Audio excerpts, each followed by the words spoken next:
Hey guys, Ms. Peterson here, and welcome to AP Chemistry Lecture 3-1, all about intermolecular forces. Today we're going to be talking about the different types of intermolecular forces, or IMFs. This corresponds to AP learning objectives at 3.1 and 3.3. In your textbooks, you can find more info in sections 11.1 and 11.2. So, what is an intermolecular force? Well, the answer is really in the name. Inter means between, and molecular for molecules. So an intermolecular force is a force between molecules, okay?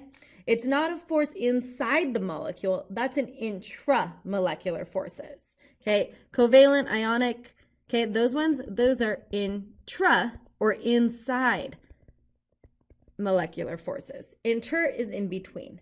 Now, these forces are weaker than the chemical bonds that we learned last unit. But if you have a lot of them going on, they could actually be a little bit stronger. And we'll see that when we talk about how ionic compounds dissolve in water. So just a reminder, polarity is an imbalance in charge due to those differences in electronegativities. More covalent bonds are polar, and when it's polar, we call that a dipole. Most molecules are polar.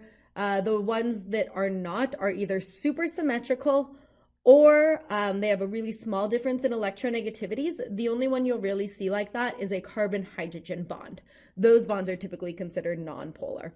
Also, if you have a bond between two of the same atoms, they obviously have no difference in electronegativity, so they will not be polar. Speaking of polarity, that is one of the most common types of intermolecular forces. Well, not the most common, but it's one that we talk about a lot. It is called a dipole-dipole interaction. So these are Coulombic attractions between two polar molecules, okay, that already have that permanent dipole. So that permanent partial negative and partial positive charge, okay? Think water, the hydrogen, ammonia, NH3, okay? Hydrochloric acid, HCl, okay? All of those molecules have dipole-dipole interactions. And when they have those dipole-dipole interactions, they arrange to minimize the repulsions. As you can see in this picture here, the partial positives are attracted to the partial negatives, okay? The negatives are repelled by each other, but they're all attracted and they're all interacting with each other, okay? Now, under like the umbrella of dipole-dipole interactions, we have hydrogen bonds, okay? Now, hydrogen bond is a little bit of a misnomer, okay? We don't really like what it's called, but that's what it's called. That's what it's always been called, okay? It is the interaction between hydrogen, okay? So between like a polar hydrogen, and then the lone pairs on fluorine, oxygen, and nitrogen. So strongly electronegative elements, okay? Now, this one occurs most notably in water, okay? You guys can see this diagram for how ice crystals arrange, why you think we have snowflakes, okay? Snowflakes are because of hydrogen bonding, okay? The partial negative charge on the oxygen and the partial positive charge on those hydrogens interact with neighboring molecules and create all of those shapes that we see in snowflakes, okay? Now, note that a hydrogen bond is not the same as a bonded hydrogen, okay? This is not an actual chemical bond. It is an intermolecular force. So make sure to keep that straight. And the little like mnemonic to remember it is that hydrogen bonds are FON. Okay, hydrogen bonds are FON. Fluorine, oxygen, nitrogen. Those are the elements where we'll see hydrogen bonding. So let's look at this and explain a trend, okay? We're looking at boiling point, okay? So something that we have to know about boiling point is if you have stronger IMFs, okay? If those molecules are holding each other together more tightly, you're going to have a higher boiling point.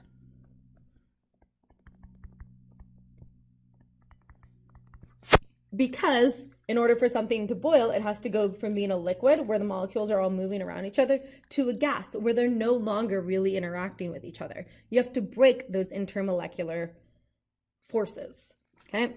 So HF has the highest boiling point, okay? Highest. Why? Because it has hydrogen bonding.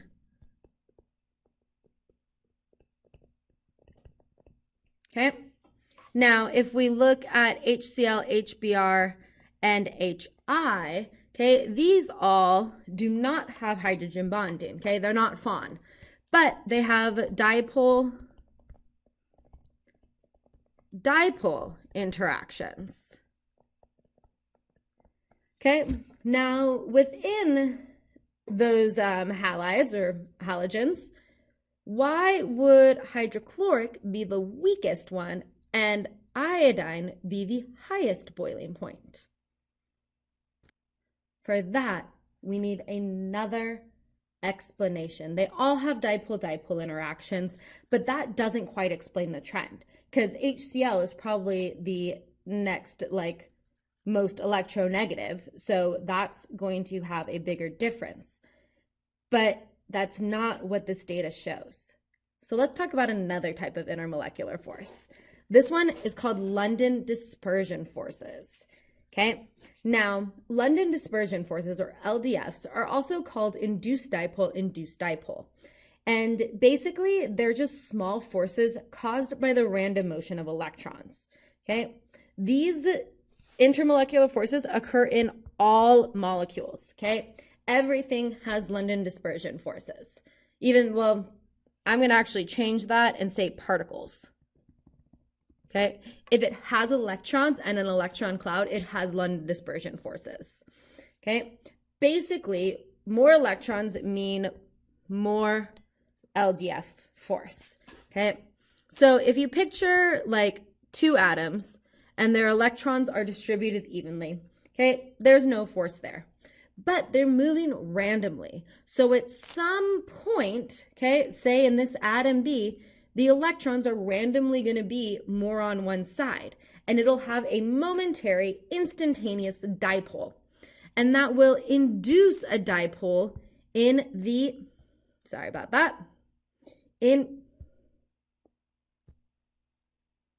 in the atoms next to it. Okay, so it's ion-induced ion. Dipole, induced dipole, induced dipole. Okay, they're just random happenings in molecules. Now, if you have a bigger electron cloud, we call that being more polarizable. Okay, because if all of the electrons happen to randomly get to one side, that's going to be a stronger dipole than another molecule. So the reason that HI, back in this example, has the second highest boiling points is because it has more London dispersion forces, okay, due to more electrons in its electron cloud, okay? It is more polarizable, okay? Where HCl has the least amount of electrons of that series.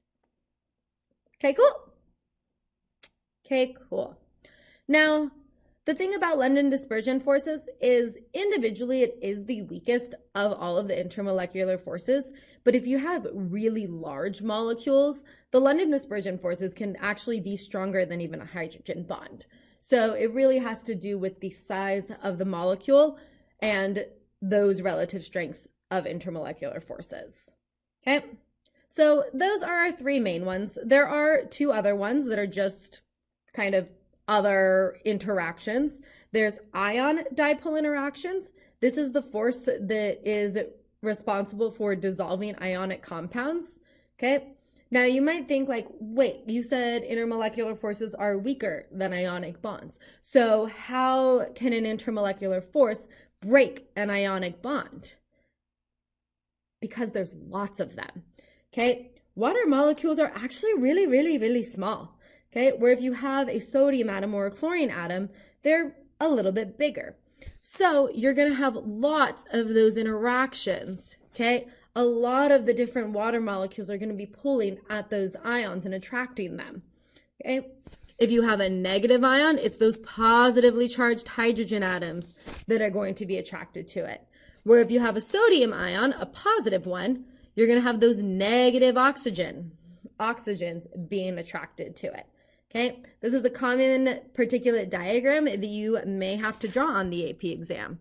And just remember, water is polar, where the oxygen is the negative part and the hydrogens are the positive part. Now, there's also dipole-induced dipole. That is a polar molecule that induces a dipole, similar to how London dispersion forces works in a nonpolar molecule. Okay? That was a lot of info. Let's go ahead and look at an example problem and see if we can apply it. So we have two types of intermolecular forces present in liquid H2S. Okay, let's go ahead and draw that just so we have a good image of it in our head. Okay, we have S with the H and the H. Okay, you'll see sulfur is right under oxygen on the periodic table. So HS2 has a very similar structure to H2O. Okay, I'm sorry, H2S and H2O. Now, they have London dispersion forces and dipole-dipole forces. Makes sense. They are both HS2. H2S is a polar molecule. All molecules have London dispersion forces. So because it's polar, it also has dipole-dipole. Now it says to compare the strength of the London dispersion forces in liquid H2S to the strength of them in H2O. So which one would have the stronger LDFs?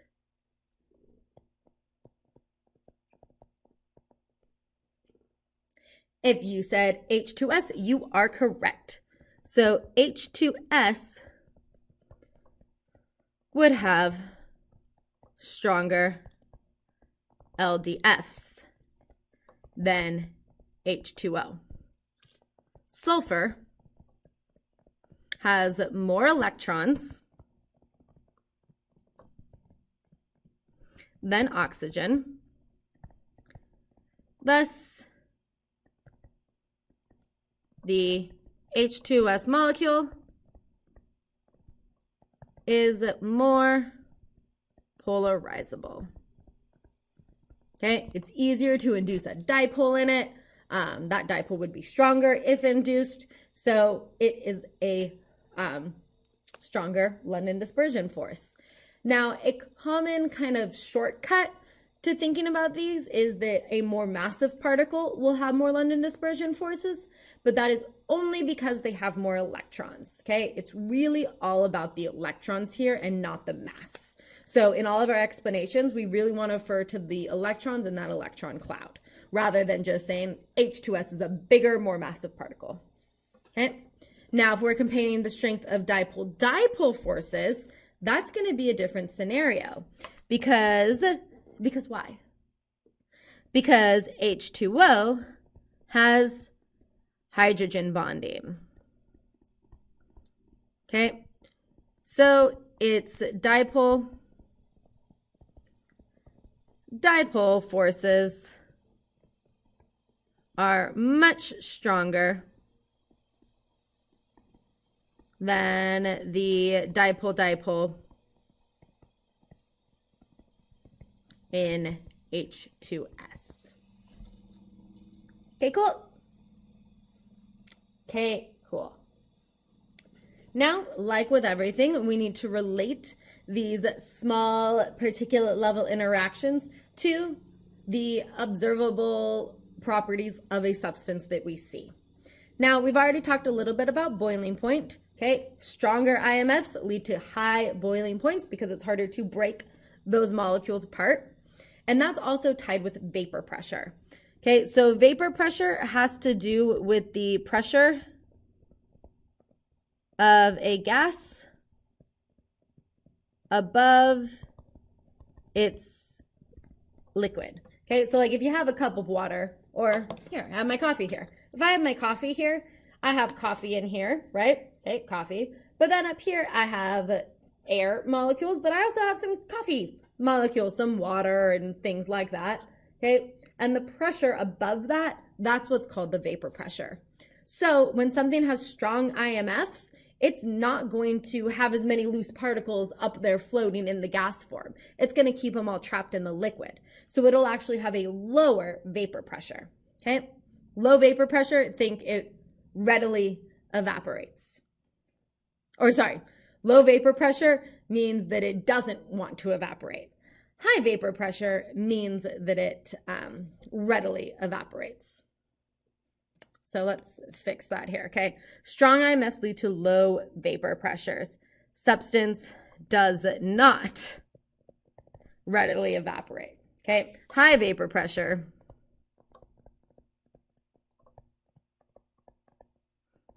means evaporates easily.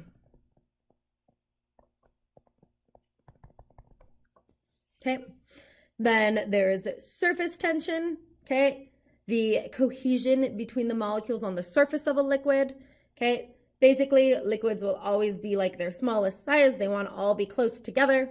So if you have more IMFs, you're able to interact more, get closer together, and you'll have a higher surface tension, okay?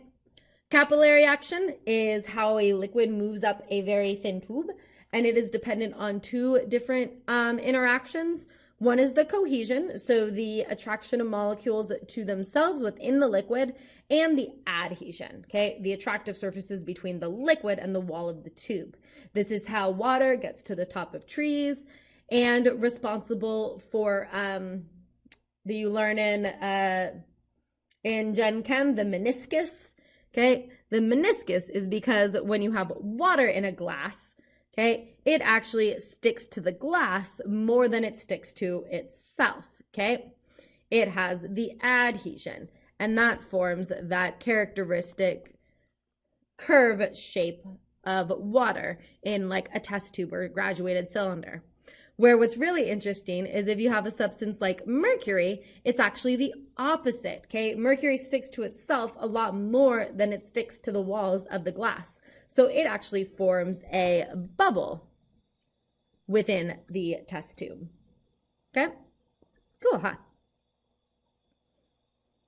Okay, and then the last thing related to intermolecular forces and properties is called miscibility, okay? Or a better word for that, think solubility. Now, basically, this is a shortcut for like, or the shortcut is like dissolves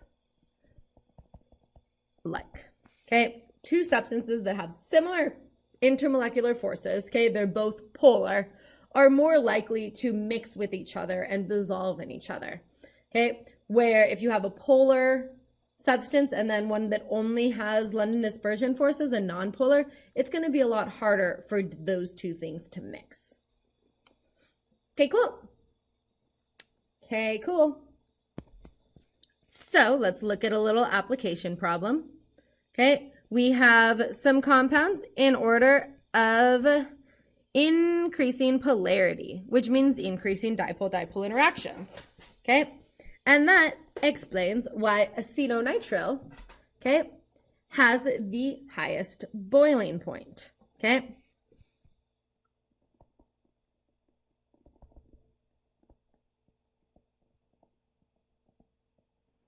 Has more dipole-dipole interactions. Oops. Or acetonitrile is more polar.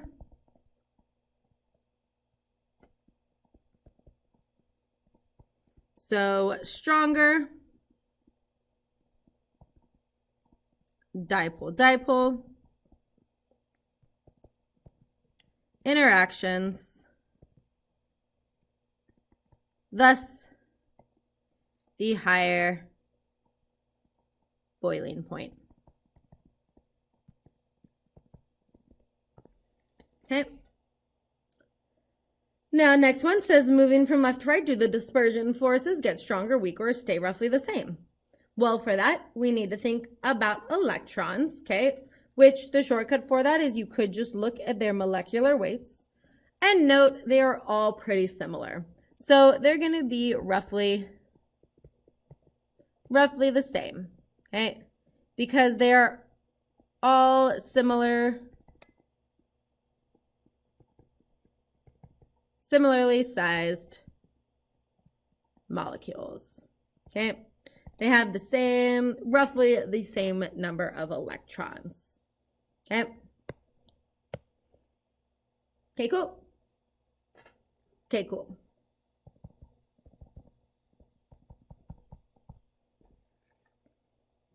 Now, intermolecular forces are super important in biology. This is how enzymes work. Most proteins work by having a hydrophobic, water-hating, nonpolar, and a hydrophilic, water-loving, okay, that means polar areas. So that's how they move through membranes, okay? They can move through that phospholipid bilayer because of their two sides. Also, the base pairs in DNA are held together by hydrogen bonds. Okay, cool. Okay, cool. So now something important to note, this is a little hint for the AP test. In a free response type question, they're often going to ask you to compare two substances, okay, and relate the physical properties to their bond type and or intermolecular forces. And in order to get full points, you have to talk about both compounds, okay? What types of forces they have and what type of bonds they have, okay? So here's a little cheat sheet for you. Atoms only have dispersion forces. Nonpolar only have dispersion forces. If you have polar molecules that don't have Fon groups, okay, OH, NH, or HF groups, they have dispersion forces and dipole-dipole interactions. If you're a polar molecule and you do contain Fon groups, so these ones are no Fon, these ones are lots of Fon, they have hydrogen bonding, dipole-dipole, and dispersion forces. Then when you dissolve an ionic compound such as salt in water, that's when you got those ion-dipole interactions. Okay, so say we are using the principles of molecular bonding to explain why H2 and O2 are gases at room temperature, but H2O is a liquid, okay? Now there's always a kind of chart that you can kind of create where you're talking about both of bonding and intermolecular forces. So we have H2, O2, and then H2O. Now, hydrogen and oxygen are both gases. Water is a liquid. Okay. Now, H2 has a single non-polar covalent. Oxygen has a double non-polar covalent bond. Okay, we got H, and then we have O, and then we have H2O, which has a polar covalent bond. Okay, now they're all covalent bonds, so they're all probably relatively similar shapes. H2 is really small, but O2 is a double bond. Okay, that double bond is probably going to be the strongest. Okay, and then these ones are going to be relatively the same. Okay, whether it's in a polar or a non-polar, it doesn't make too much of a difference when you're talking about just a single bond. Okay, so we'll go medium and medium. Okay, it's just relative. Get this kind of idea in our head. So the type of bond doesn't really explain why H2 and O2 are gases and H2O is a liquid. Okay, it maybe could explain their bond energy and stuff, but not their phase. So let's go to their IMFs. Okay, H2 only has London dispersion forces. Okay, same with O2. Both of those are nonpolar molecules, and nonpolars only have London dispersion forces. Okay, where H2O we know has hydrogen bonding. Okay, now that one means that it's going to be, why did I do a W? It's going to be the strongest IMF.